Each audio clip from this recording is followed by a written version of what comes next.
Hello. Earlier I posted a picture of the Shepherd's Crook that I'd made, and I mentioned how it was made from red maple, which has a habit of growing its limbs straight up next to itself. You can see the grain right here, but this is about where the limb started, and this is the tree. So I have these here.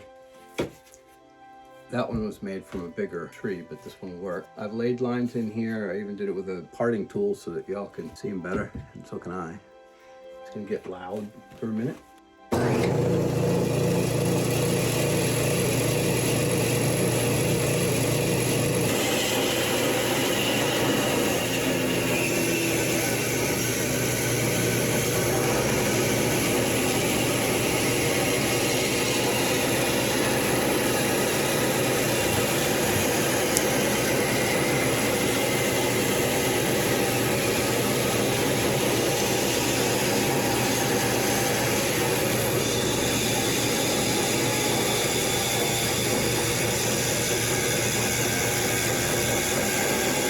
Had it tight.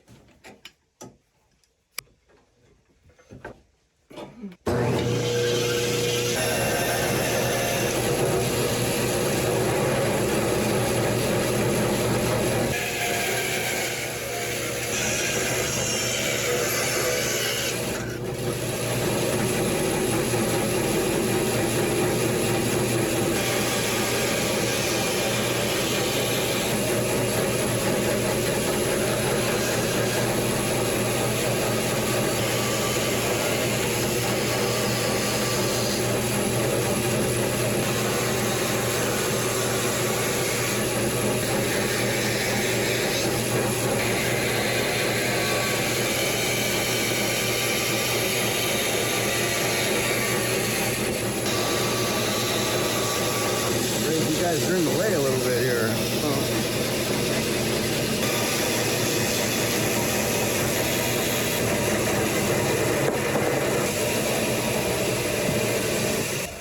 A smaller blade probably make the whole radius without all this chewing away. But anyway, got it basically from here on out. It's whittle, whittle, whittle, sand, sand, sand, and y'all know how to do that. Thanks for watching. See you later. Bye.